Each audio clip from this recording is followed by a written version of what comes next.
কি বলবে, কেমন লাগছে? দারুণ ছবি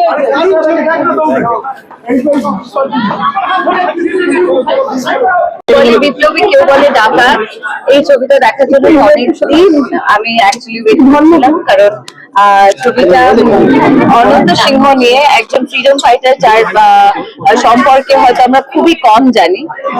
এই ছবিটার মাধ্যমে অনেক বেশি জানতে পারলাম, কারণ আমরা বাকি অনেক ফ্রিডম ফাইটার্স এর ব্যাপারে জানি, কিন্তু এনার সম্পর্কে আমাদের অনেকটা যে জ্ঞান আগে থেকে। আমি বলবো যে জিতের অনেক দিন পরে বড় স্ক্রিনে আবার ওর এত এত বড় একটা ছবি, এত বড় মাপের একটা ছবি এবং এত ইম্পর্টেন্ট একটা ক্যারেক্টার, 9টা চরিত্র আলাদা আলাদা করে করা খুব ডিফিকাল্ট এবং প্রত্যেকটা চরিত্র অসাধারণও করেছে। উইশিং হিম অল লাক, আর সেটার জন্য আরো স্পেশালি আমি আজকে আসতেই হলো আমাকে।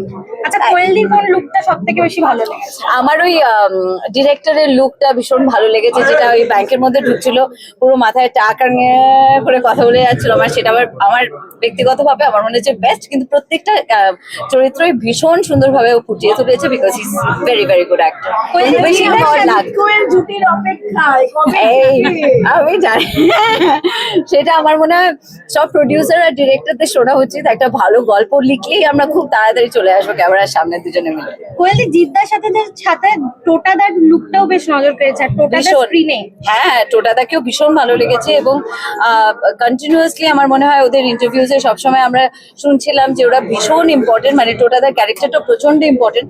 আমি থ্রু আউট মনে হচ্ছিল যে এত চেস করছে, কিন্তু ফাইনালি সেটাই একটা সারপ্রাইজ। বেশি তাড়াতাড়ি সবকিছু বলে ফেলবো না, তাহলে বকুনি খাবো ইউনিট থেকে, কিন্তু সেটাও মানে টোটা থেকেও ভীষণ ভালো লেগেছে দেখতে, মানে পুরো ছবি জুড়ে ওর ক্যারেক্টারটা অসাধারণ।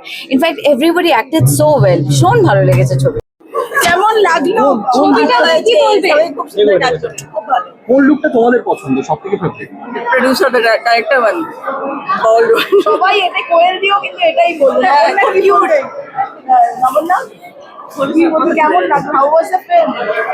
It is the best film I've ever seen. Thank you thank you thank you thank you.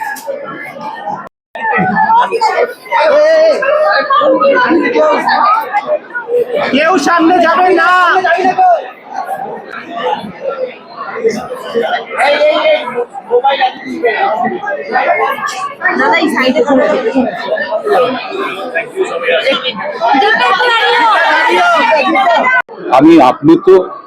আমি কৃতজ্ঞ এবং আশাবাদী যে এই প্রতিক্রিয়া, এই রিয়াকশন গুলো যেন ছড়িয়ে পড়ে। প্রথম দিন যেখান থেকে খবর পেয়েছি প্রত্যেকটি হলে এই উচ্ছ্বাস, এই উদ্দীপনা লক্ষ্য করা গেছে। বাংলা চলচ্চিত্র শিল্পী হিসেবে, বাংলা চলচ্চিত্র ইন্ডাস্ট্রির একটি অংশ হিসেবে আজকে সত্যি মানে খুব ভালো লাগছে এটা ভেবে যে মানুষ আবার হলে এসে ছবি দেখছেন, এবং দেখছেন কি না শিকড়ের ছবি, আমাদের ইতিহাসের ছবি দেখছেন, এবং সেটা তারা উপভোগ করছেন। অবশ্যই এটা আমাদের আগামী দিনে বড় করে ভাবতে উৎসাহ প্রদান করবে, এবং আরো আমাদের তো এরকম প্রচুর মানুষজন আছেন যারা unsung heroes of freedom movement, তাদের নিয়েও আমরা ভাবনা চিন্তা করি, তাদের নিয়ে ছবি বানাই, এবং বাঙালি যেন বাংলার শিকড়ে যেন আবার ফিরে যেতে পারি, তাদের গল্প, আমাদের গল্প যেন আমরা মানুষের সামনে তুলে ধরতে পারি। অনেকদিন গ্যাপে আসছে, আমার মনে হয় ভালো লাগবে সবার। আমি চাইবো যে ছবিটা সুপারহিট হবে, আমার ধারণা। অনেকগুলো লুক আছে, আর সবগুলো লুকেই ভালো লাগছে তো দেখতে। তো আমার মনে হয় ছবিটা দেখে তো ভালো মনে হবে। আর প্রতিকৃতির সঙ্গে আমি ছবি করেছিলাম দাবারটা ভালো করেছিল, তারপরে তেমন ছবি লাগেনি, হয়তো এই ছবিটা মনে হচ্ছে না। তো আমি আমার বেস্ট উইশেস দিলাম এই ছবিটার জন্য। জিতের ছবি এমনি ডিমান্ড। তো আমি এই চরিত্রটাতে খুব ছোট্ট একটা পার্ট প্লে করেছি, একটা গানে আছি, miss Shefali actually I'm playing, and it's been an honor playing Miss Shefali, of course. আমার মনে হয় পুরো সিনেমাটা আমি দেখতে খুব এক্সাইটেড, এখন অব্দি ঢুকতে তো পারিনি। আই থিঙ্ক সবাই মিলে খুব ভালো একটা, যখন আমরা সিনেমা তৈরি করি, অনেক খাটাখাটনি, অনেক মানুষের অনেক কন্ট্রিবিউশন থাকে। তো being a small part of this film has been a privilege truly. আর তোমরা সবাই দেখো, আমার মনে হয় তোমাদের খুব ভালো লাগবে। আমি নিজেই জানি না, তো আমি অনেকটা এক্সাইটেড সিনেমাটা দেখার জন্য। সকাল থেকে এই মাত্র আমার এক বন্ধু ফোন করে বললো ইট ফাইন কোথায় একটু হাউসফুল হয়ে গেছে, সেটা শুনে আমার খুব ভালো লাগলো।